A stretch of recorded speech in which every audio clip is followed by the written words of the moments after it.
जय शिवराय मित्रांनो, काय झाडी काय डोंगर आणि काय हॉटेल हे तर डायलॉग सगळ्या महाराष्ट्राला माहित आहे, परंतु या ठिकाणी हॉटेल नाही, झाडी आहेत आणि डोंगर आहेत आणि हे सगळे आपले बांधव आहेत.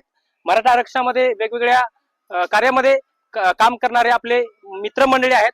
या ठिकाणी आपण औंढा नागनाथ या ठिकाणी आलो आहेत आणि औंढा नागनाथ येथील सध्या गोकर्णा माता या ठिकाणी प्रसिद्ध आहे आणि प्रत्येक वर्षी आषाढी वारीच्या दिवशी या ठिकाणी यात्रा भरत असते आणि तालुका भरातून जिल्हा भरातून आपले बांधव या ठिकाणी श्रद्धेच्या निमित्तानं या ठिकाणी येत असतात आणि या ठिकाणी निसर्गरम्य वातावरण आहे. आता आपण प्राध्यापक नंदकुमार सरांशी चर्चा करणार आहोत. एकंदरीत आपण जर पाहायला गेलं, सरांनी 17-18 वर्षे बैरजी स्मारक महाविद्यालयामध्ये आपली सेवा दिलेली आहे. आता 30 वर्षे सेवा दिलेली आहे. आता सेवा निवृत्त झालेली आहेत, पण आता समाजासाठी काम करतात आणि निसर्गाचं वातावरण फुलावं आणि झाडं वाढावी जेणेकरून वातावरण चांगलं व्हावं यासाठी सर काम करतात. सर काय सांगाल या ठिकाणचं वातावरण बघून? सध्या आपण सर्वजण औंढा तालुक्यामध्ये औंढा ह्या परिसरामध्ये आहोत, महाराणावरती आहोत. धाकटी पंढरी म्हणून प्रसिद्ध असलेलं हे ठिकाण गोकर्णा माता मंदिर आहे. त्या ठिकाणी आलेले आहेत. त्या ठिकाणी डॉक्टर अजयजी मुंदडा यांनी फराळाचं वाटप केलं होतं. त्यांचं म्हणणं असं होतं की आपण पंढरीला जाऊ शकलो नाही.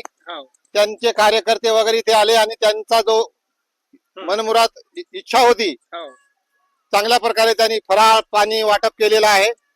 त्यांच्या फराळाचा आम्ही आस्वाद घेतलेला आहे आणि त्यामुळं त्यांचा उद्देश होता, मनोमन इच्छा होती मातेकडं, गोकर्ण मातेकडं, की पाऊस व्हावं, सुजलाम सुफलाम परिसर व्हावा आणि ती इच्छा फलद्रूप झाली. पहा सध्या पाऊस येत आहे, यामध्ये वाढ व्हावी आणि त्यांची इच्छा फलद्रूप व्हावी अशी मी प्रार्थना करतो गोकर्णा मातेकडे.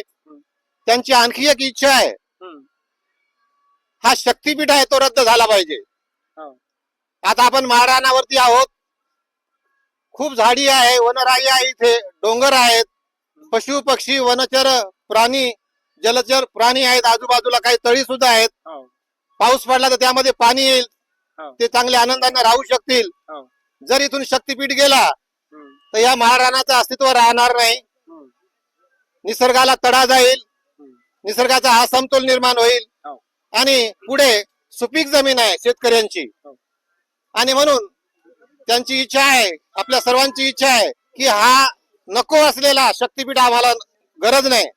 तुम्ही किती मोबदला दिला, पूर्वी मोबदला भरपूर होता, आता तर फार तोकडा आहे, मोबदला नकोच. आमची घरं उद्ध्वस्त होत आहे, कुटुंब उद्ध्वस्त होत आहेत, त्यापेक्षा हा नको असलेला शक्तीपीठ आम्हाला गरज नाही, हा रद्द करावा. जरी आपण पाहिलं अभ्यासक्रमामध्ये प्रॅक्टिकली जसं रक्तवाहिन्याची गरज असते शरीरामध्ये, तसंच देशाला सुद्धा राज्याला सुद्धा रस्त्यांची गरज आहे. परंतु जे रस्ते आहेत ते अगोदर सुधारा. एका रस्त्याचे तुम्ही 4-4 वेळेस उद्घाटन करता, बोर्ड लावता, कार्यकर्ते बोलवता, त्यापेक्षा आहे ते रस्ते. वसमतला दादऱ्यापाशी पहा काय अवस्था आहे. वसमत ते परभणी हायवे किती वर्ष पडून राहिलेला आहे. ते रस्ते दुरुस्त करा, तुम्ही ग्रामीण भागामधले रस्ते दुरुस्त करा. शक्तीपीठ आमच्या काहीच कामाचा नाही. आमचं जीवन उद्ध्वस्त करू नये शेतकऱ्यांचं, परिसरातील लोकांचं, ही आम्हा सर्व कार्यकर्त्यांची विनंती आहे सरकारला की हा शक्तीपीठ रद्द करा आणि आम्हाला आनंदाने राहू द्या.